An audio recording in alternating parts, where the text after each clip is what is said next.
Welcome to Syncreate, a show where we explore the intersections between creativity, psychology, and spirituality. We believe everyone has the capacity to be creative. And our goal is to demystify the creative process and expand the boundaries of what it means to be creative. I'm Melinda Rothouse, and I help individuals and organizations bring their creative dreams and visions to life. And I'm Charlotte Gullick. I'm a writer, educator, and writing coach. We are the co-authors of a book on the creative process, also called Syncreate. Great. So we're back with another version of our Creative Spark series.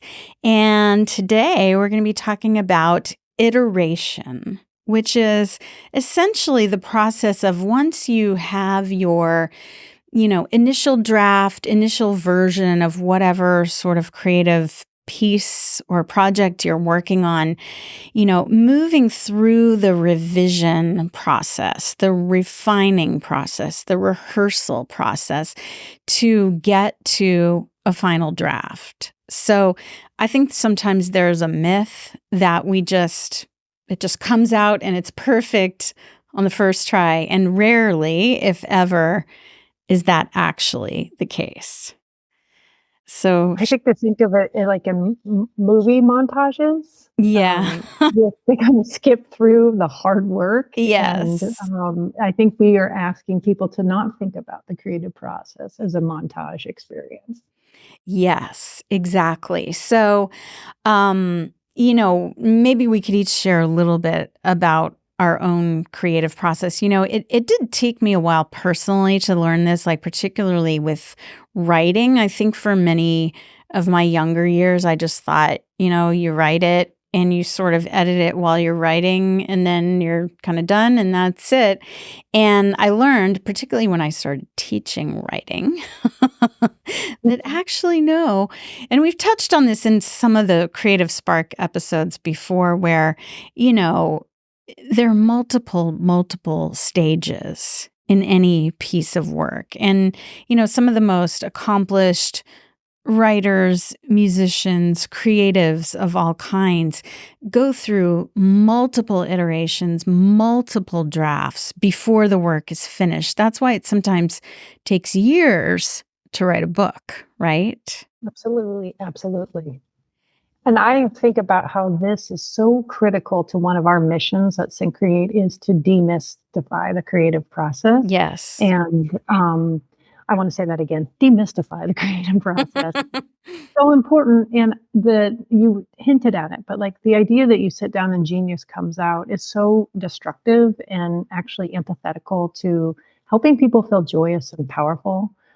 We've talked about this before, but Catherine Ann Porter, a really beautiful, beautiful Texas writer who wrote about Texas and Mexico, she supposedly revised her pieces 60 times before she said she thought it was finished. And I use that. I mean, I definitely do not revise 60 times, but I wonder what would happen to my work if I did, if I were a little more patient. Yeah. Well, I mean, I know that you've been working on one of your books for many, many years now. Like, tell us a little bit about how it's shifted and changed over time. Well, I think it's so interesting about how you mentioned how much time things take, and it definitely has shifted. And I believe that oftentimes our creative impulses come to us of a place where we see it, we have the vision, it's there. And it's only through the iterative process that we actually get there. And I think sometimes we'll be like, I don't know how to do it yet. So we might give up on a project. When it might Yes. mean when we actually need to grow our skill, our objectivity, our understanding of that core thing that we're writing about. And that's what's going on for me is because I'm working on this novel that's based on my father's life. And I still have to grow my maturity and maybe actually be a little bit older so I can understand more and fictionalize in a way that feels really authentic.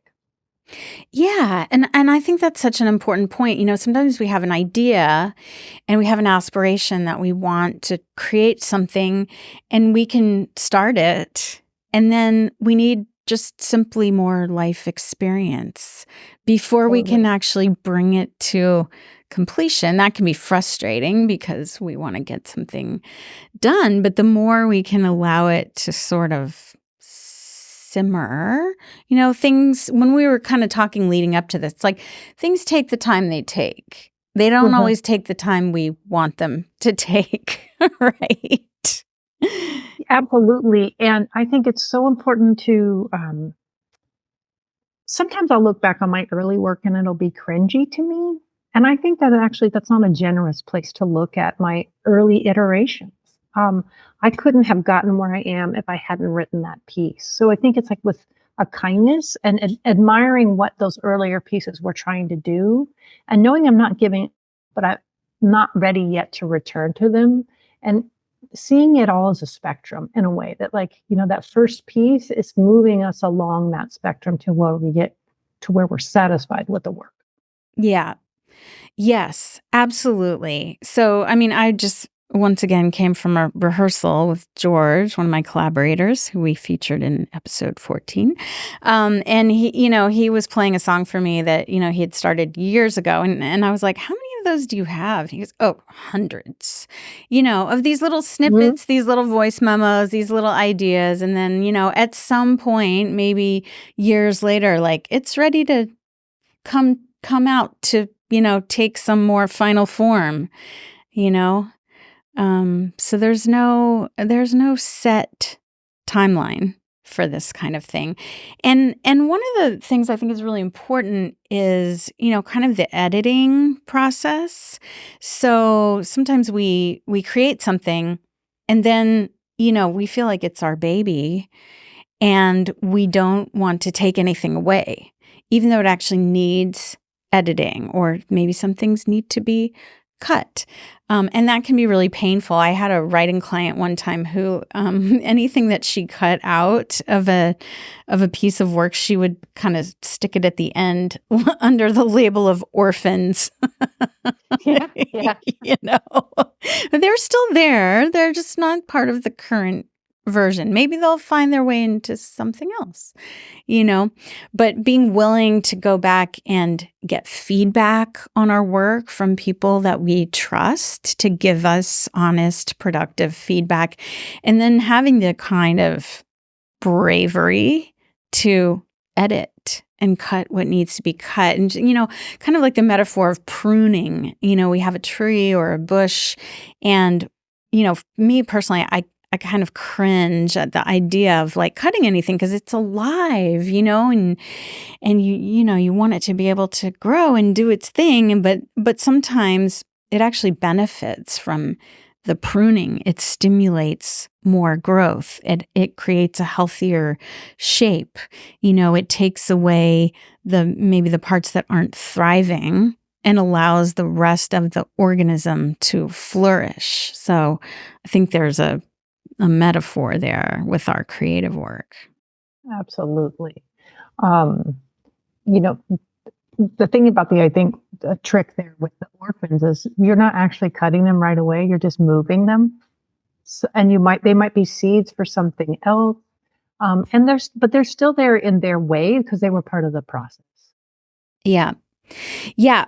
So we usually end our episodes with a creativity pro tip. And the one that's coming to mind for me right now with this is that, maybe challenge yourself. If you have a song or a piece of writing or a piece of art that you're working on, try approaching it in a different way, like creating a new draft that's a variation from what you had before. Or maybe if it's music, you speed up the tempo or slow down the tempo. Or, a piece of visual art, maybe whatever it is that you were trying to create. I know artists who paint something and then they'll just completely paint over the canvas and start over. Or they'll have something on the canvas and then they'll like whitewash the whole thing so you can still kind of see what was there, but then, just start something new. Or maybe it's just a totally different version, like you save draft 1 and then you tackle draft 2 in a radically different way and see what happens. So at Syncreate, we're here to support your creative endeavors. So if you have an idea for a project or a new venture, please reach out to us for one-on-one coaching or join our Syncreate 2024 coaching group starting in April. And we're offering a 10% discount on the coaching series if you mention that you heard about it through the podcast. So just reach out to us through our website. You can find more information on our website, syncreate.org, where you can also find all of our podcast episodes. Find and connect with us on YouTube, LinkedIn, Facebook, Instagram, and TikTok, Syncreate. And we're now on Patreon as well. If you enjoyed the show, please subscribe and leave us a review. And we're recording today at Record ATX Studios in Austin with Charlotte joining us from the Hudson Valley. The podcast is produced in collaboration with Mike Osborne at 14th Street Studios. Thanks so much for being with us, and see you next time.